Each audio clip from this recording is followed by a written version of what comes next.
శంకుపుష్పం చెట్టు మీ ఇంట్లో ఉంటే ఏం జరుగుతుందో మీకు తెలుసా? అలానే కాకుండా దీనివల్ల ఎలాంటి ఉపయోగాలున్నాయో ఇప్పుడు మనం వీడియోలో పూర్తిగా తెలుసుకుందాం. అలానే కాకుండా ఏంటంటే శంకుపుష్పం అనేది చాలా శక్తివంతమైనది. ఈ చెట్టు కూడా ఏంటంటే చాలా పవిత్రమైనదిగా భావిస్తూ ఉంటారు. అలానే కాకుండా ఏంటంటేనండి ఈ చెట్టు గురించి మనకు తెలియని ఆశ్చర్యకరమైన విషయాలు ఉన్నాయని మనకు గ్రంథాలు చెబుతున్నాయన్నమాట.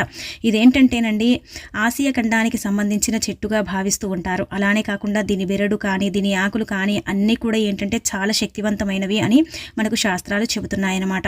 ఏ ఇంట్లో అయితే శంకు చెట్టు ఉంటుందో ఆ ఇల్లు ఎప్పుడు కూడా చక్కగా సుఖంగా సంతోషంగా ఉంటుంది. అలానే కాకుండా శంకు పుష్పాలు అలాగే కాకుండా ఈ చెట్టు చాలా శక్తివంతమైనది అని కూడా శాస్త్రం చెబుతుందన్నమాట.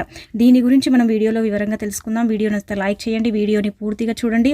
అలానే కాకుండా ఏంటంటేనండి మనం ఈ వీడియోలో శంకు చెట్టుకు సంబంధించిన కొన్ని విషయాలను తెలుసుకుందామండి. అలాగే కాకుండా ఏంటంటేనండి శంకు పుష్పం చెట్టు మనకి ఏ విధంగా ఉపయోగపడుతుంది